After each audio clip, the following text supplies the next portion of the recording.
So the premise of the book is that over the past, I'd say about 13 years, I've been getting quite a lot of response from especially mid-career and younger professionals being confused about the future and being confused about the bigger trends and where they're heading, and being a bit at a loss as to where they sit in all of it. And of course, it's not helpful for them to get these incredibly daunting statistics thrown at them all the time, and they'd be forgiven for feeling the weight of all of that. And when this has sort of come about in its most extreme form, I've sort of sensed this strong desire, obviously from younger people especially, but broader than that, to be part of making positive change, as opposed to just being on the receiving end of things, and some of the sort of emotions that have been coming through have been these sorts of feelings. And this obviously varies with different people. Some people don't think about these things as much as others. But when it's come through strongly, these are the sort of sentiments that have sort of manifest themselves, and I've been having those sorts of conversations. The biggest disappointment, which I call dismay at the bottom, is the feeling that they weren't feeling that the bigger cohort of, call it, more senior professionals were really contributing that much to this confusion that they feel. And they were sort of turning, and some people were saying, well, what is your feeling? We know about sustainability. There are endless good project examples out there, but where do I sit in all of that in a more holistic, broader sense? And I didn't have an answer. And that sort of prompted me about 13 years ago to start working away at a project and almost like a thesis. And then in the last, I'd say 18 months, that started coming together. And then I had the courage to sort of call it a book and to actually self-publish it. And so I based this on sort of three big areas: thinking, challenges or choices, and skills, because I was very important for me that this is not a purely theoretical book or academic book, or that it's not just a sort of a handbook, sort of in terms of skills itself. It felt it needed to be both personal, intellectual, and practical. And those three things married together is I haven't sort of quite come across before. In order to order it, I've used these headings. So your own compass is all about thinking, and that gets you very quickly to what I call the imperatives that I think are critical if we're really going to be doing something serious about our future challenges. But the thinking does start with sort of a departure on values that then threads its way through to the imperatives. Then I've this sort of called this chapter called Global to Local. Actually is about where you sit in the global picture from a local perspective and how you see your connection to the bigger picture. Then sort of switches to skills, and first of all deals with effective career, because I felt it had to be, those skills have to be put into a broader perspective. You can't just pluck them out of the air as little attributes. Dealing with the basics, and this, I had a sort of long thinking about this, that it doesn't become a sort of a DIY or help yourself kind of book in itself, but I felt there were fundamentals that were still so critical that needed to connect to the broader approach. Then in a sort of rather cheesy way called Agent for Change, not an original title, but it was all about you in your own discipline and how you affect change. So there's kind of a bit of a hierarchy coming in now about as you progress as a professional and you progress in your ability to deal with complexity. And then another cheesy little title called Cross-Border Radar, and this is about other disciplines outside your key discipline as you progress, and the importance of having that knowledge beyond your own discipline. And then what I've called urban choreographer, which is when you get to a level where you're starting to direct the actions of other people and having influence on how they behave and the outcomes that come from that direction. And then again, not an original title, but I think these are things which are easily understood, which is thought leadership, and that is sort of where you get to the position where you can actually direct the agenda and actually determine, even determine which projects are appropriate or motivate for them. And I'll go through lots of examples of these. So I then called that, for all its sins, I called it the future embraced. It's the only way I could articulate that. The book it explains itself early on, and it's very transparent about where it's heading. It's not a novel. And it's got these sort of two key components. On the left is sort of the thinking and the key attributes of those chapters, just as a very high level sort of symbols, and then moves through the skills side. So I'm trying to show that connectivity all the way through.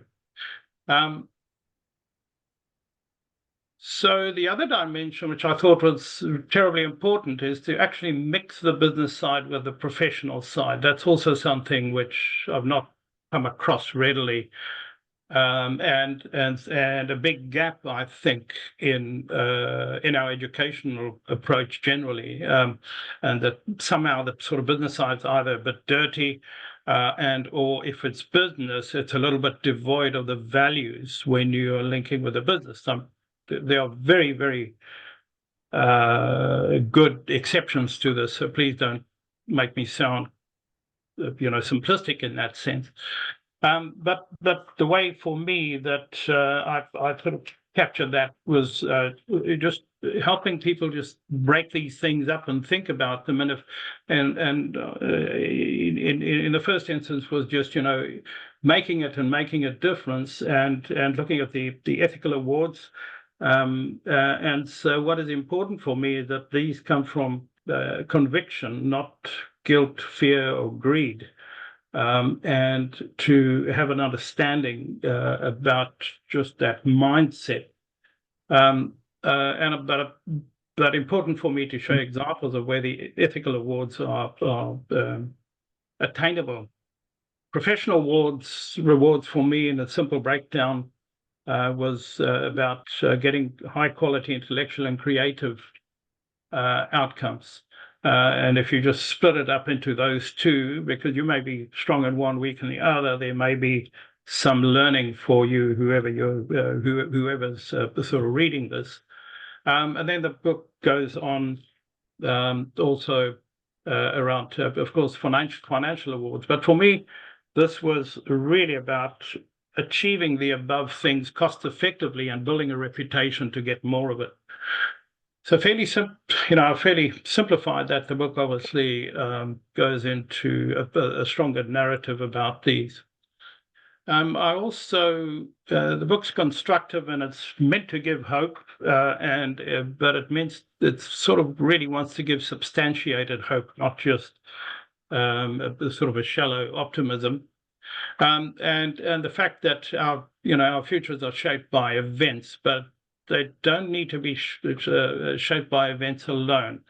And so that then covers the issue of widening one's vision in order to detect emerging challenges as they emerge, and then having the intelligence, courage, wherewithal to actually pivot how you look at those.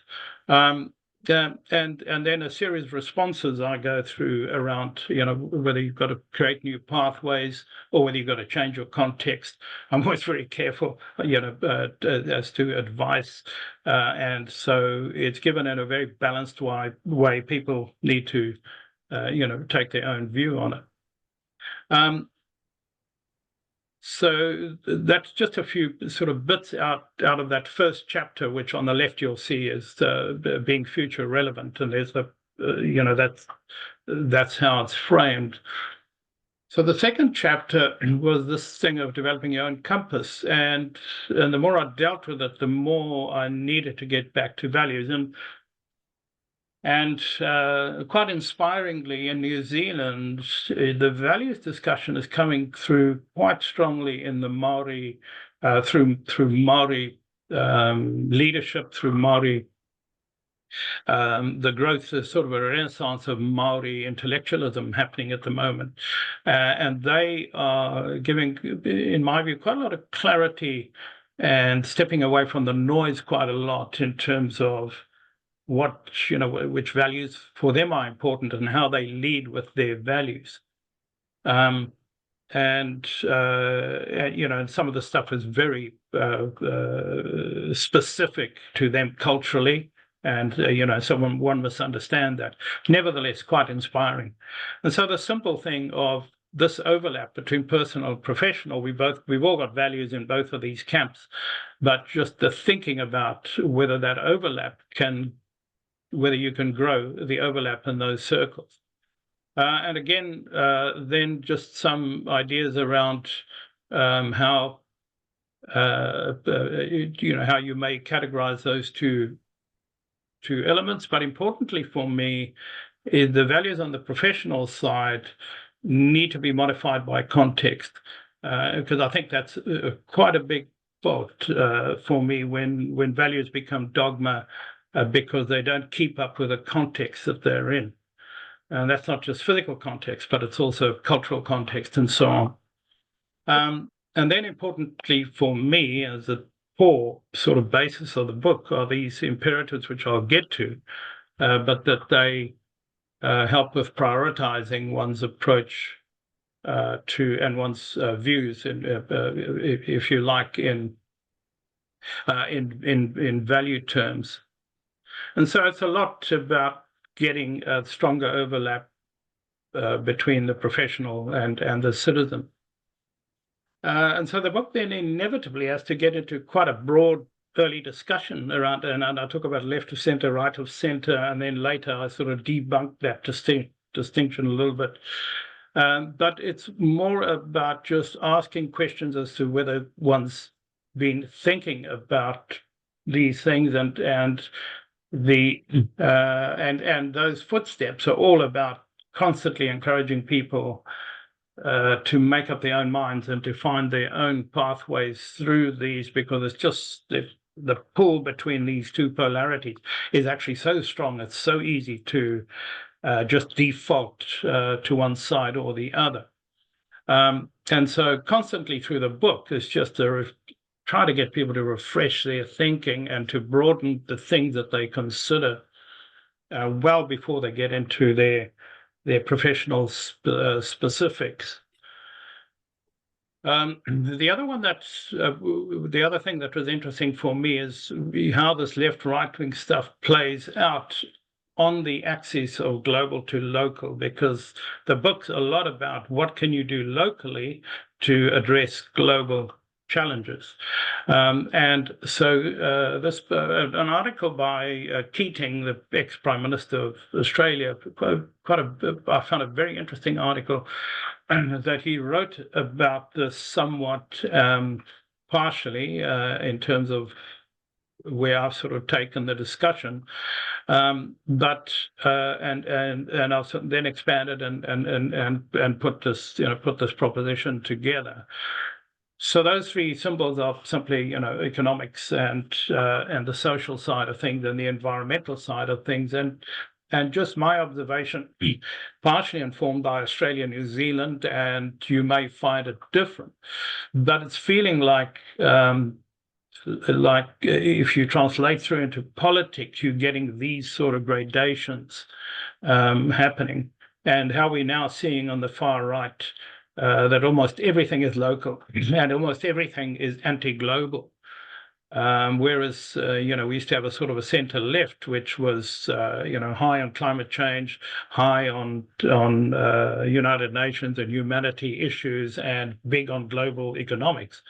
And the question for me is, yes, this is kind of interesting, but how does it play through in terms of your location and the position you take?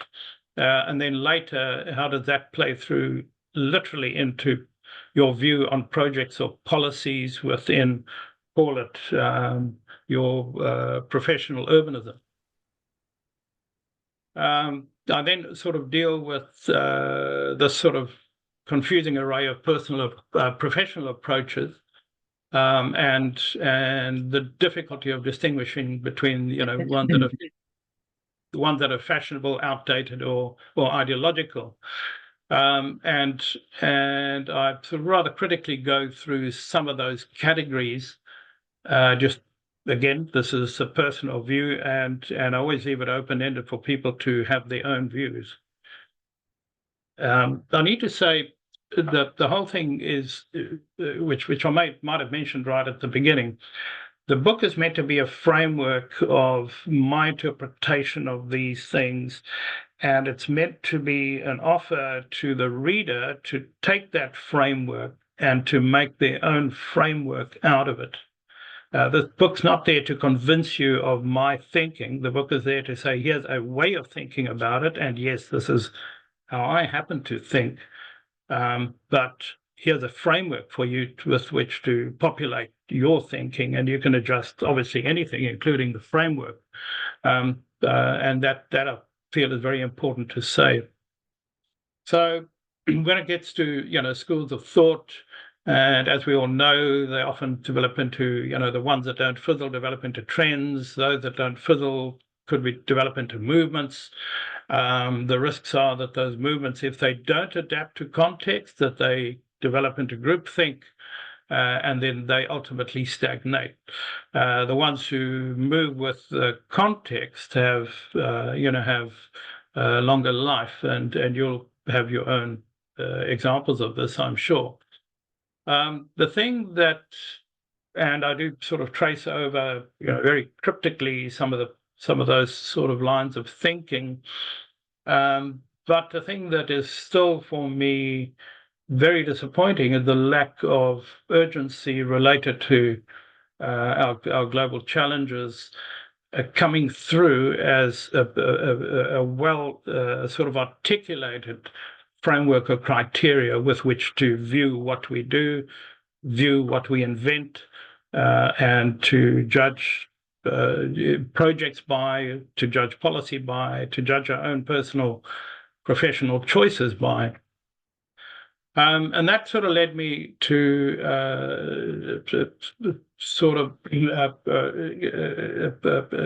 led me into these kind of 4 key areas. And I need to, at this point, also say that in my time, I have dealt with incredibly complex projects up to between 50 and 70 professionals at a time in very complex workshops, running things like Melbourne 2030 growth strategy, a host of other very complex strategies, and then, like most of you, complicated regeneration projects and so on and so on. And so this is, in a way, a sort of a distillation of that work, but with this overlay of concern about the urgency and our current condition. And so, I don't feel that that the prioritization of solutions that address the most salient problems are always identified, and to ensure that they're not trivial or however trendy.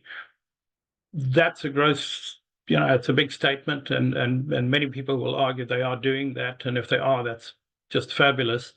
But that for me has a very high order of importance in the bigger consideration. If the planet's burning, then we really have to distill what's important for us in these times and in years to come. To minimize instead of exacerbate harm to our planet and its people, and so that's got to do with and these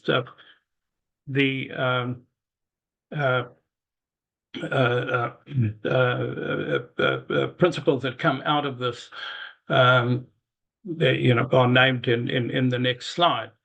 But that attests to not only using less space, but using less resource, and creating less waste and so on.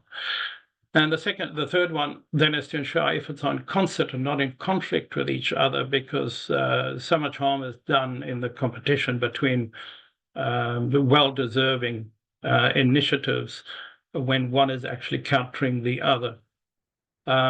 But that we have to still deal with the human experience and the spirituality, emotional, and cultural dimensions. And so those imperatives I've called impactful, and I've purposely kept these names very simple. And so impactful is something, how transformational it is. It may be at large scale, or it may be very transformational, but for only a few people. If you put 10 people out of homelessness, that's pretty transformational. But if you get 20,000 people to travel 1,000 kilometers less a year, that's pretty transformational. And if you're systemic, if you build a system that does that constantly, and that systemic change comes, that's pretty impactful in all three cases. The efficiency, the bland title again, but less space, resource, energy, less consumption, waste, and doing the right thing in the right place. And I deal with that fairly extensively. Balanced, resolving competing objectives, securing multiple benefits, mitigating or compensating when the balance can't be achieved. And then enriching, dealing with these dimensions. But there is a hierarchy for me. It's top to bottom, because I don't think time is on our side. So for the rest of the book, those four imperatives sit at the bottom of the page, and just about all the discussions are measured against those four imperatives, because it's a way of thinking that I'm trying to communicate, not just static recommendations. And that actually was a very important construct for me to bring through in the book. So global to local, arguing that lightning sometimes strikes up, and that if we're affected locally by global issues, that the inverse has to be true in terms of our local efforts. And again, quite a lot of conversation in that direction. I also urge people to just take their view, just intuitively, about the sort of global issues and how they which they think they are and where they sit. This is my just homemade version of that, but that's kind of what's in my head when I think about this. I do give the United Nations priorities and all the global aims and so on. Those are listed for for completeness. But the key for this is that we're unable to deal with the top end of these two spires. Our challenge is, how do we, at the bottom end where we're active, most of us, how do we link up and feed into these pyramids from the bottom up? That's our only hope, unless you are a world leader and you have very direct influence at the top end. And so how do we find our route up the pyramids? When I take those issues and then just consolidate them down, again, my view if I took the three bigger issues, climate change, erosion of nature, poverty and quality of life, and use that as my ordering for legibility's sake, but also in order to have a discourse around the challenges and the tensions that exist between them and the complexity, because a lot of the rest of the book is about methods that help you address these complexities when they occur. And because we've all come across these in one way or the other, question is, how do you deal with it, and how do you, progress your way forward? So in this chapter, still dealing with these issues, I got into this terrible, nightmarish challenge of, am I now going to do a encyclopedia of issues? And the thing that worked for me was to pull them always back to the relativity to those imperatives. But I still had to, get a series of issues out there, and I then sort of used these subheadings. They're not new. Compact cities and regions. There's a whole story about why regions constantly occur, because I think one of our big challenges universally is the tension that's developing between cities and regions, and it's coming across in baseline politics. We all know about that, but it's also happening in how we govern our countries, and a lot of the issues are manifesting, and the divide, I believe, in many places is getting bigger, not smaller. So compact cities and regions, connected cities and regions, competitive cities and regions, human cities and regions, and green cities and regions. And I purposely sort of almost overcooked that, because these headings on the left don't matter that much to me, and they also are too narrowly defined. So the headings on the right, which then become the sort of little mini section headings through the rest of this chapter, obviously often belong to more than one on the left, but it just helps the conversation. I'm trying to provide a framework of thinking, and the reader can then sort of go from there and deal with it the way they want. But as you can see on the right-hand side, just about every urban discipline is covered, all the way through to economics and social, environmental and such.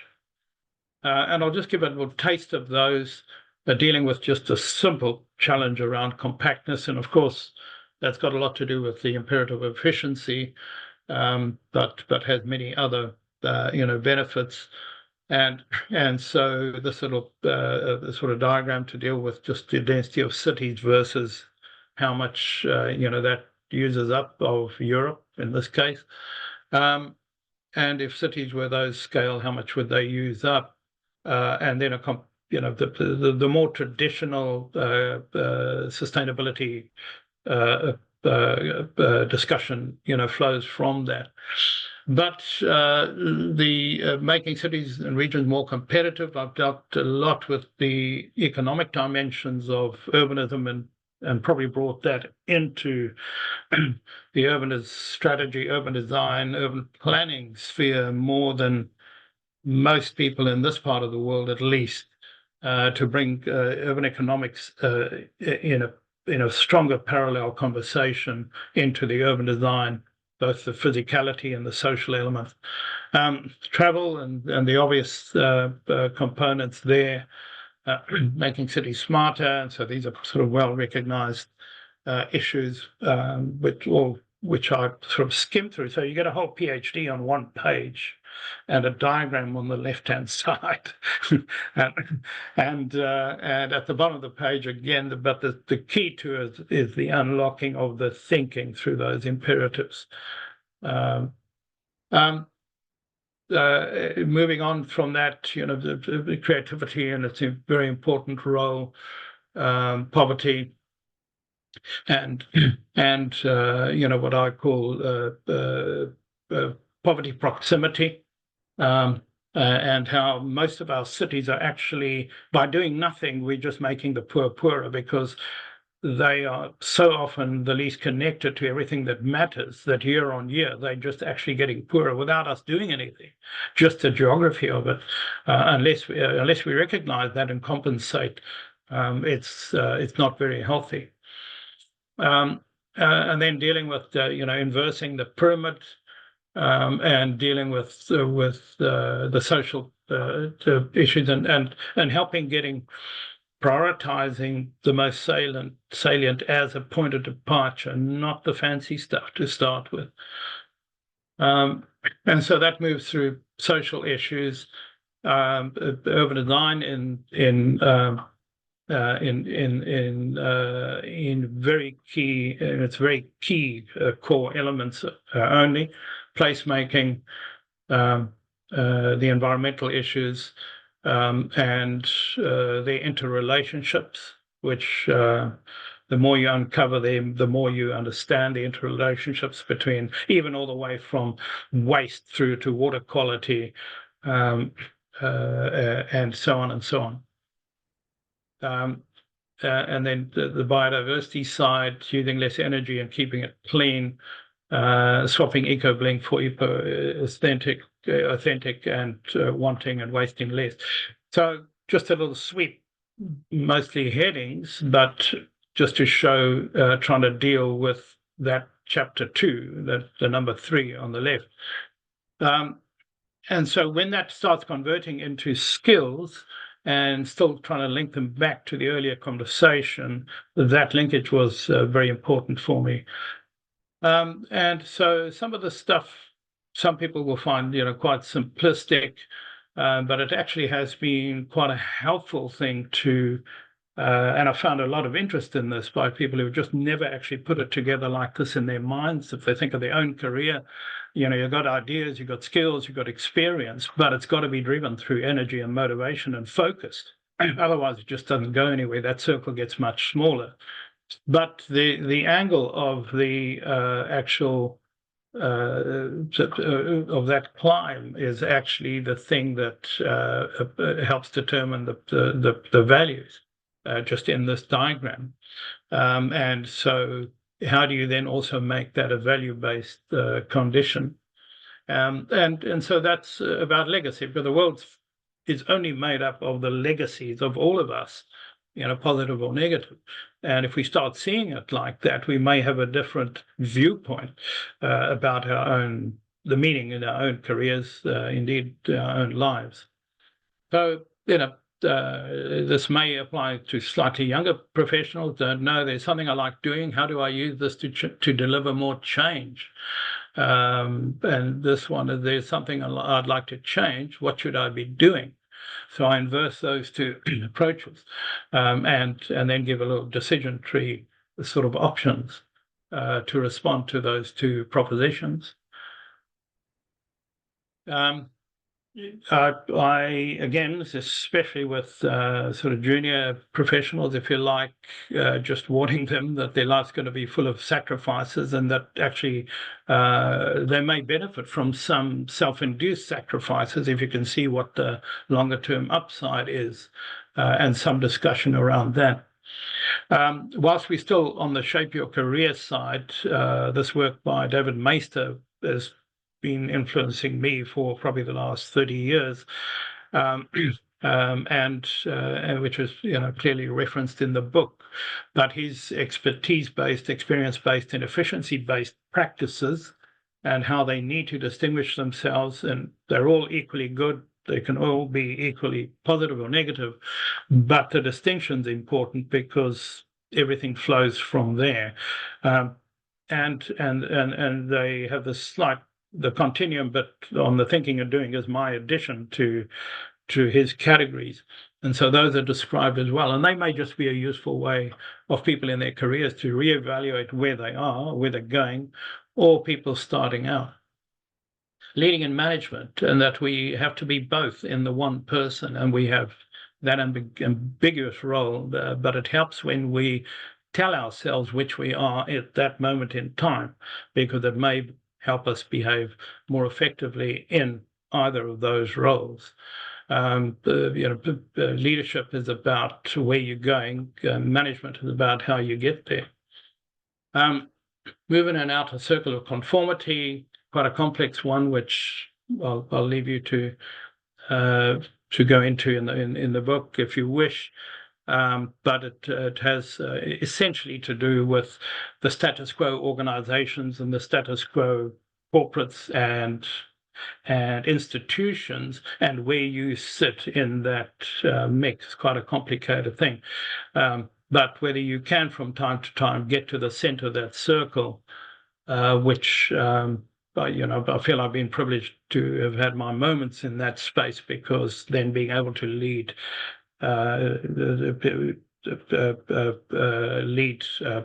very complex projects and help shape the agenda. I then sort of deal with these little evaluations, but are fun in a way, but there's a serious point behind it. If you take a gradation of an individual, professional, being holistic, integrated, how much they deal or know about other disciplines, and then their core discipline. And for me, there are these sort of character types, call them professional persona. And by the way, each one of these I've got somebody in mind in my head when I'm talk about each of these, who I obviously won't name, and sometimes more than one. But the polemicist is full of talk, but there's no substance. The fantasist knows just enough to be dangerous. They talk a holistic picture, but it's pretty hollow in the middle. The pragmatists really just want to deal. They don't really care about the values behind the deal. And my argument is that they're sort of too characteristic to embrace, or too persona, and on a continuum, if you like. But the holistic specialist is somebody staying in their discipline, but just has got such a broad understanding.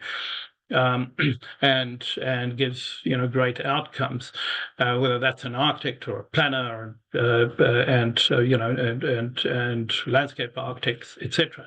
Specialist generalist is somebody who somewhat gives up their own discipline and then deals with the holistic in a more facilitated way, and that's probably the category that I'm sitting in most of the time. People oscillate, and that then sort of ends up to shape your career with these sort of headings that you've seen before, which are a progression. On the left, you can see the white little circle is your own discipline, and then dealing with other disciplines, knowledge of other disciplines, integration of all disciplines, which is the choreographer side. And then the holistic one is where you can actually start shifting the overall direction. And that sets up then the following chapters. I do deal early on. I do have to first deal with the fundamentals, because so many wonderful experts that I've worked with have some or other basic flaw, which just stops them from being even more wonderful. And there are many other more, let's call them mediocre professionals, who are struggling because they just haven't got on top of some of the fundamentals to get them somewhere.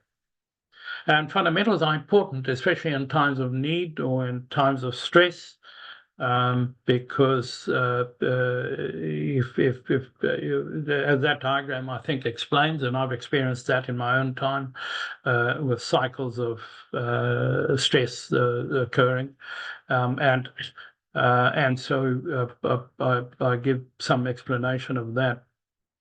And so at the basics, dealing with issues, I won't go into detail, but dealing with the comprehensive communication, dealing with humor. Let's not be scared of humor. You might have to be careful, but we're losing a major tool if we leave humor out of the toolbox. Partnering logic with imagination, and I get quite practical about techniques to do that, and being visually literate, and how non-drawers can actually get a lot of benefit by at least doing the basic fundamental visual communication. So then moving on to the chapter 6 there, being agent for change, and so a lot of advice there, just about within different disciplines, how you stretch the agenda within your own discipline. And so starting with that conversation, this chapter will probably be more useful for for the junior to mid-career professionals. But in this chapter, I deal with ethics in a more practical way. How do we make choices around projects, for instance, when they come up? How do we decide whether we proceed with a project or not? And so there's sort of a decision tree that tries to deal with this ambiguity, because this is something, I've been challenged with, and I could be faulted like anybody else in terms of choices I've made. And I found a lot of interest in this from the professions when I've shared it, because there just seems to be no framework around which to think about making these ethical decisions in their day-to-day professional careers. And so I do in that this is sort of my core discipline, where I early on dealt with poverty issues, dealt with somewhat with environmental issues, dealt with social issues in a different context in Africa, in a different life. On the bottom right, suspend your prejudice around the architecture. The issue for me about this particular building was the young architect managed to convince a corporate client to keep the framework of the building, which was a substantial carbon saving and physical saving, or literal saving. But I also managed to convince them to carve out that yellow space bottom right for public space, when the building really had no obligation to do that. And that was sort of the beginnings for me of thinking in those directions and realizing you can bring about some of that those aspirations in real terms if you get smart about it. Being a cross-border raider and this classic sort of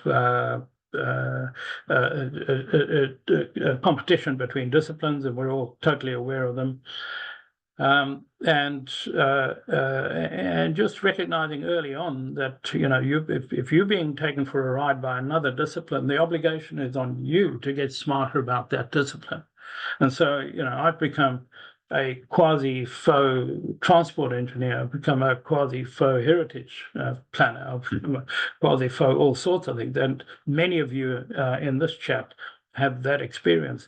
I think if somebody had told me that earlier on in my life, I would have benefited by being more targeted about which of the other disciplines are actually having an influence on my personal ambitions in professional terms. In this, there's a whole series of headings, but a few sort of bits are about, are you solution-centered in your approach, or are you issue-centered? When, which? Because they both have an application. And to just have that, to be able to have that discussion or thinking may be useful. In the choreography, I take a sort of a process for me, which has become, which I've generalized, just looking back at certainly close to 30 years of doing quite complex stuff around these parts of the world and a little bit further afield. And I've tried to just, not saying this is prescriptive as a process, but saying that these elements and how they fit together may be of use to you. And it's important to deal with them in sequence. It's important to get the culture right early on. It's important to deal with the objectives and the kind of the organizational part of the project or approach. And then it's important to deal with both exploration and resolution, and how you work through those. But that the process isn't purely linear, that it's iterative. Sometimes the iteration can happen within the space of one sentence. Sometimes that iteration is over a period of 3 weeks if you're running workshops. Sometimes it's over a period of 3 months if you're running a linear conventional process. But understanding that the iteration is important, because the new solutions uncover new problems, and understanding that dynamic, I think, is important. These days, you can't do anything without, and quite rightly, without decent engagement. But there's often a confusion about how much engagement and how broad and wide. And for me, a starting point is the one of saying, well, the people that are most effective, you start with, even if it's one or two, or it may be an entire community, but use that as a starting point. Um, um, and uh, and that's your democratic duty, and that's just your humane duty as well. And it may be your political duty. But the other category down there is the people critical to success, and that's just the pragmatic. So, do you want, are there people who are going to kill the project or kill the policy?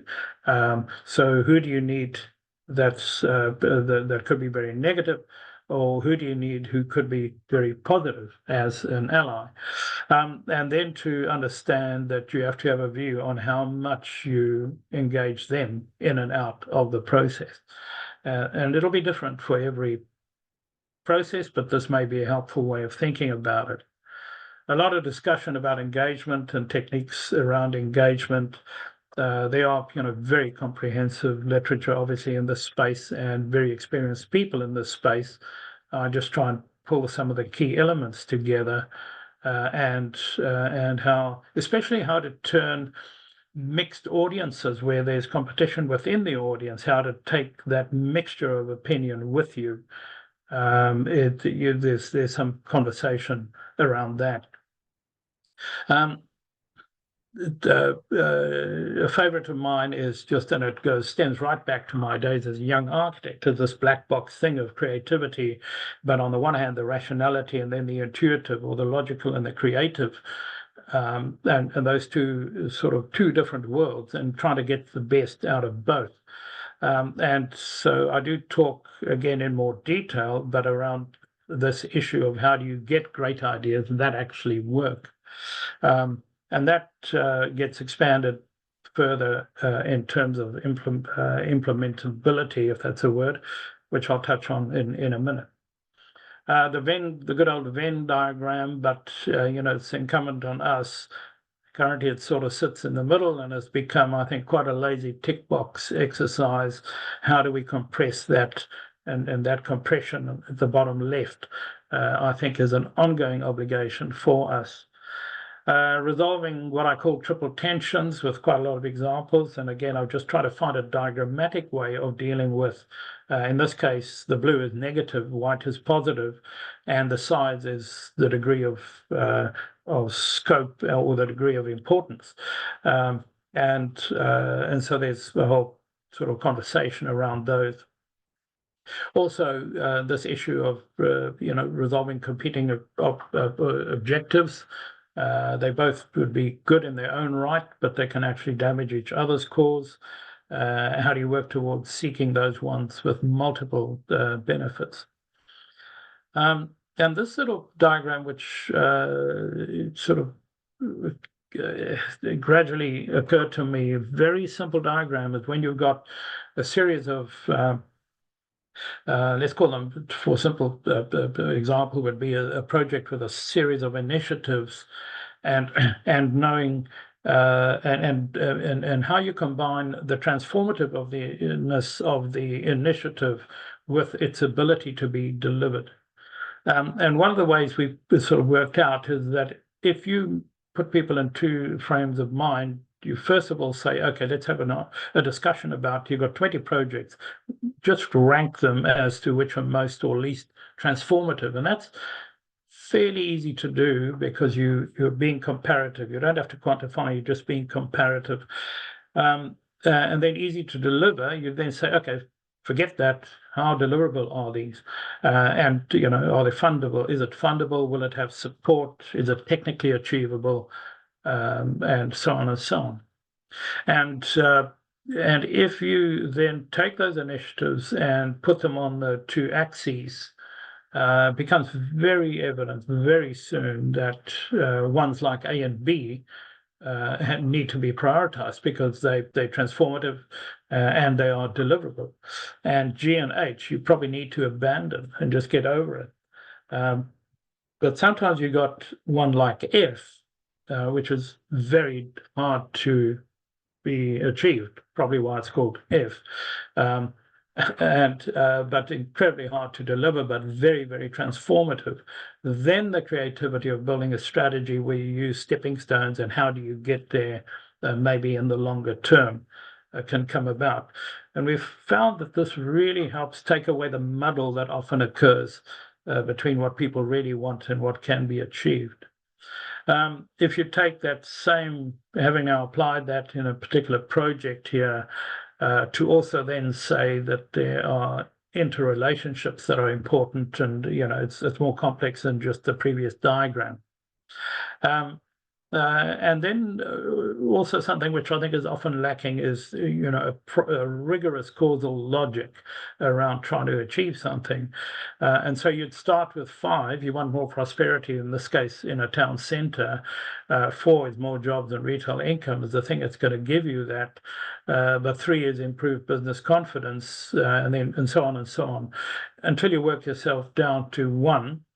And there's more than one, if you like, and then you start with 1 in order to get to 5. So it's very simple concept, but if you do it in a systematic way, you can take a lot of people along with you, and you could probably get more rigorous around your thinking and your propositions. And then, as you can see on the left there, be a thought leader. That's number 9. And so I just start a little bit there metaphysically, almost, with thinking about thinking.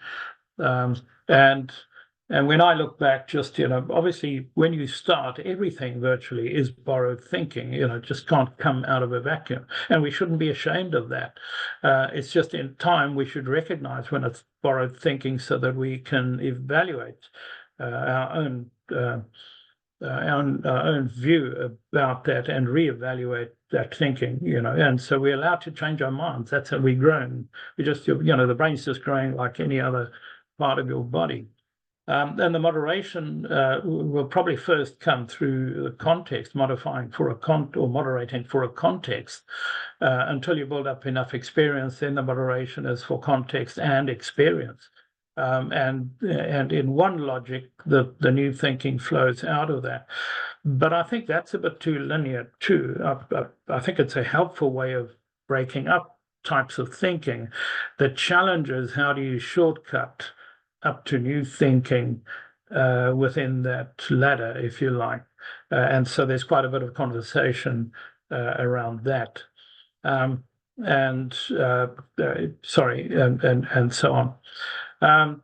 And that last the chapter 9, which is being a thought leader, then goes into a series of examples, practical examples, which may be of interest to people, which these are all things I've personally had involvement in. And I'm just finding.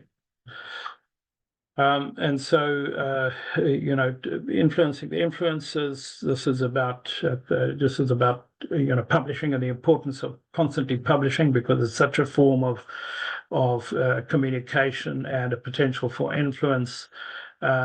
Making the rules, don't underestimate the value of writing guidelines. There's Rob Cohen sitting in the audience, party to By Design with Calvin Campbell, which had a massive influence. Would be very interesting to try and track the influence. You could never do it, but the influence on the physical Britain right now, due to those guidelines, if you like. Of course, the world's still hugely deficient, and there's always huge amounts more to do. But don't underestimate that, as that's a strong form of thought leadership.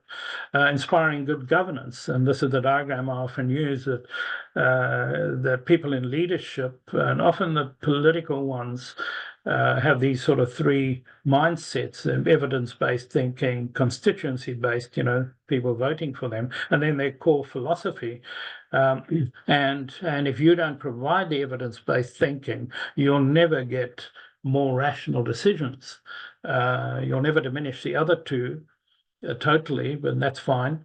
But that's just a way of helping understand our role as professionals within the bigger governance condition, leading with exemplar projects and just some of the stuff I was involved in and why they were maybe moving the agenda along.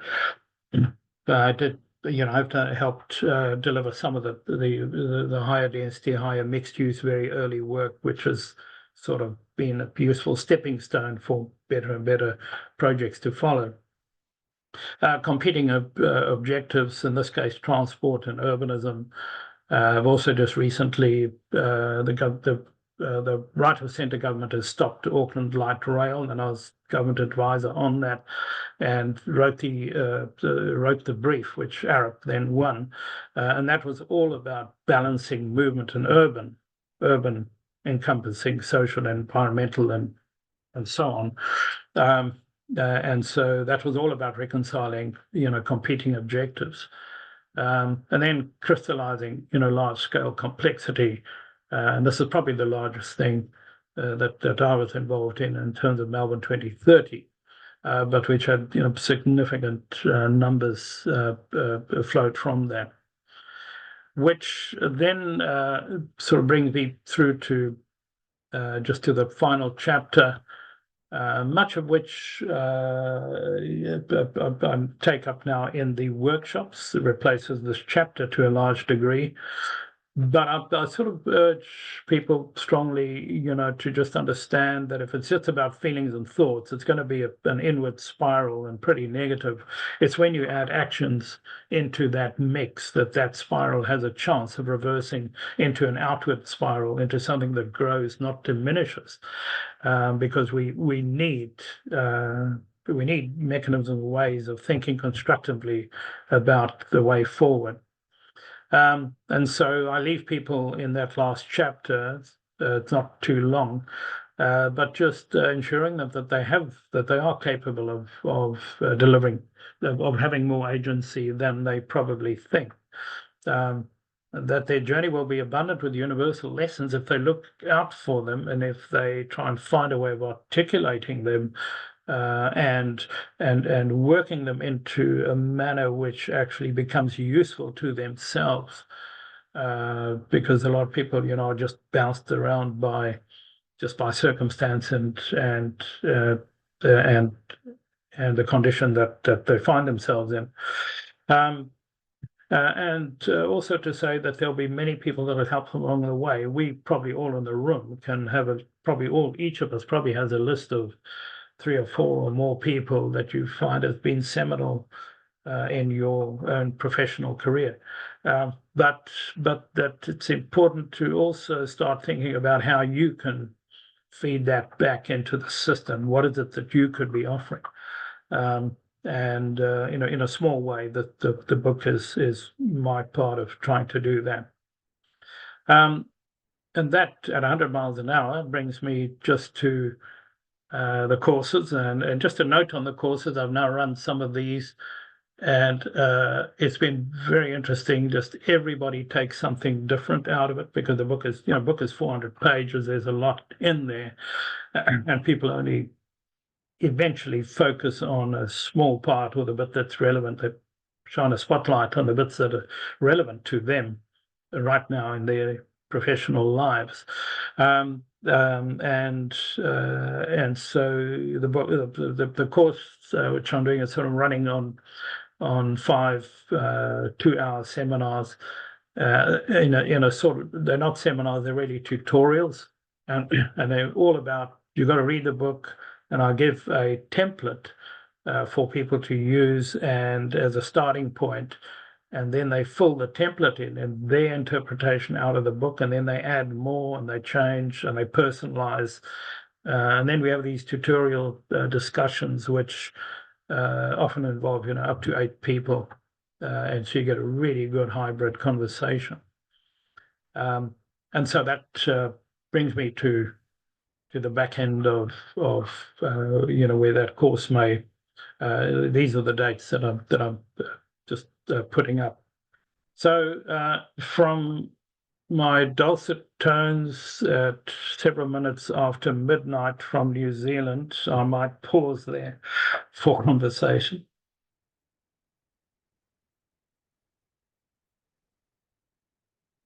So would anyone like to raise some questions or make a comment?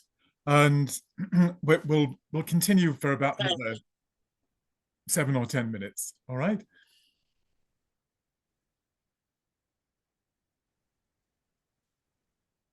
Anybody? Can I ask a question to get things going? It's this question of an evil state of mind. We've got construction companies that do things that are damaging to people. It can be really difficult for an individual who's got financial commitments, a mortgage, families to look after, to exercise independence and to follow a morally correct path, perhaps, in the face of those commercial and real world pressures. What would you advise? You know, I think in the first place, I get a bit queasy when one does talk about ethics too much. And if you go on about them, it probably means there's something a little bit dubious about yourself. And if you go on about how honest you are, you know, you got to always be a little bit careful. But I think in the way that you're framing it, Robert, I'm just, you know, sometimes I'm not there to judge other people, and a lot of people will be stuck in a position where they have no leeway, and they either do it or have to sacrifice an amount that they can't bear in their lives at that point. And you know, and I have a lot of sympathy with that, and I've been in situations like that myself. But I think some of the things that could be useful is to look at the offline things that you could be working on, and I think there's always room within one's skill set and within one's knowledge set, if you like, to find areas that are deficient, or areas that are wanting, or areas that would benefit by improvement. And if you had a framework which helped tell you where those opportunities are, I think that may be helpful for people. And it may be that they're developing those not for their current situation. It may be that they're developing those in a longer view of as things progress. Sometimes it's not the moral thing, it's just the efficiency thing. You just got to get smarter and better. And when you're getting smarter and better and get more authority, you may then be able to influence things which you can't influence in your current position. So yeah, it's a tricky one, and it's not for me to judge. And there'll be times when you just pass, you know, you just have to say, this is, you know, the world's bigger than me, and get on with it. And you've got a family to feed, and so you get on with it. Hopefully not if you're doing something evil, but if it's borderline.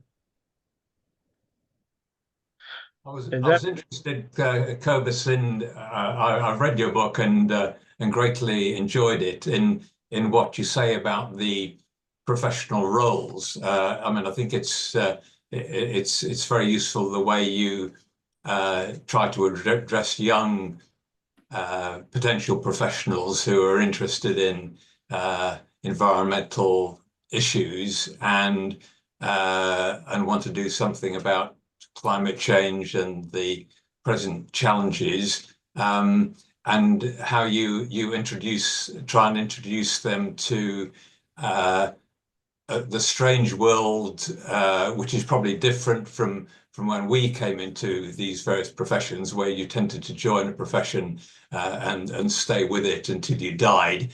And whereas nowadays, as you point out, things are very flexible. People go from one profession to another.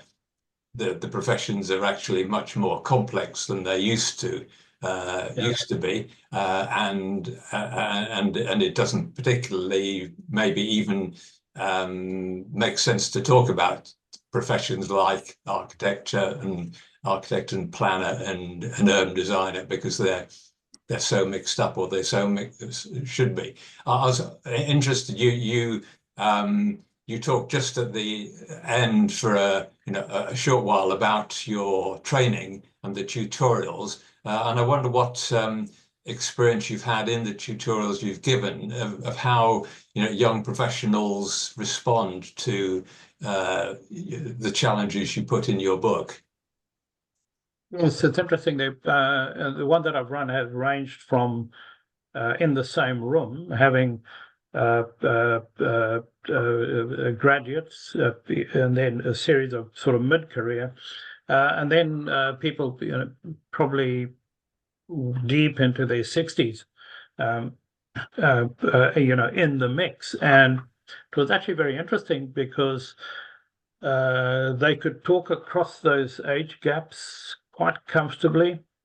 Different people took different levels of complexity out of it, but it was actually quite, and sometimes the younger, more youthful, more idealistic actually sets up challenging the 60-year-old.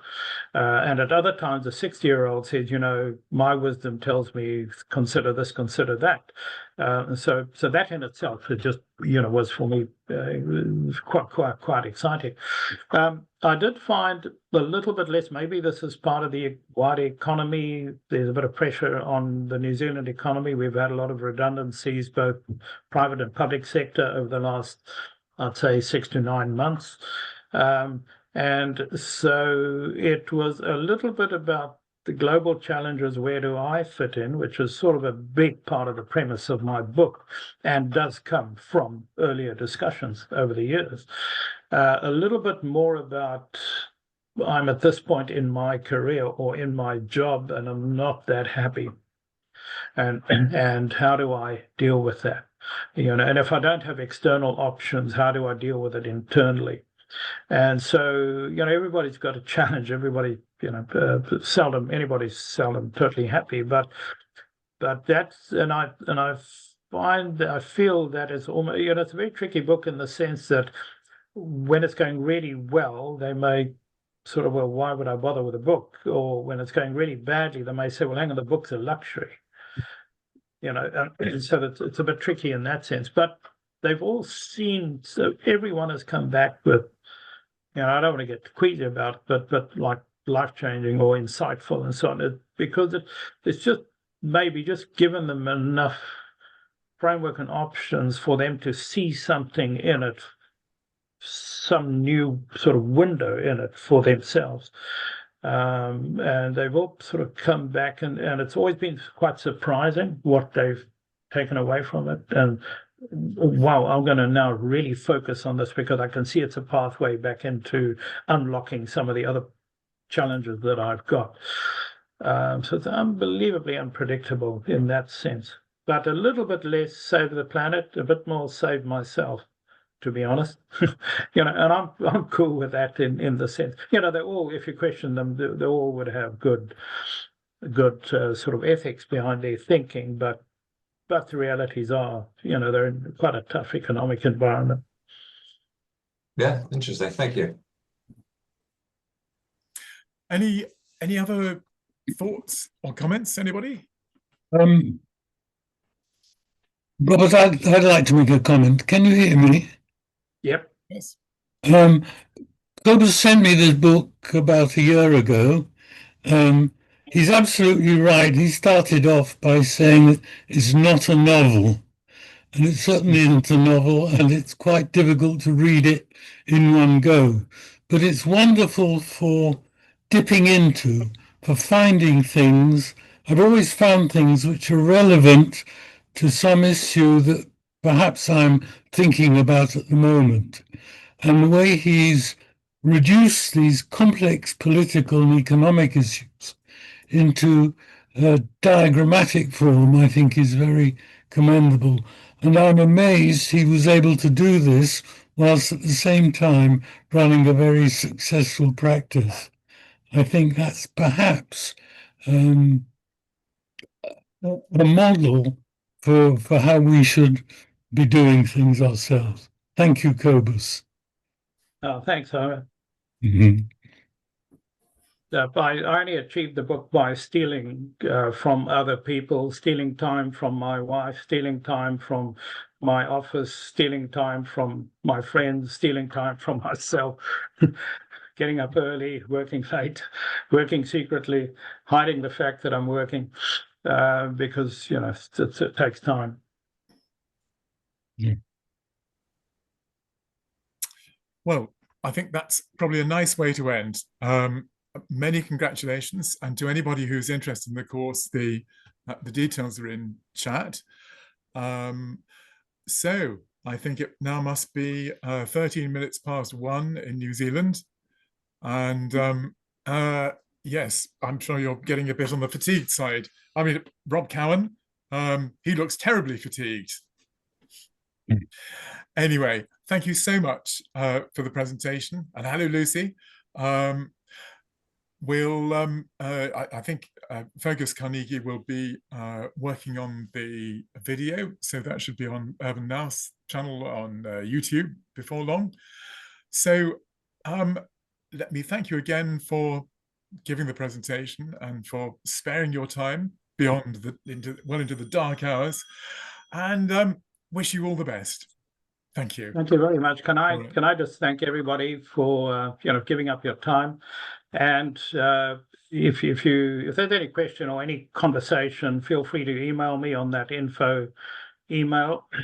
It'll get to me, and I'd love to have a chat on whatever topic. So thank you very much.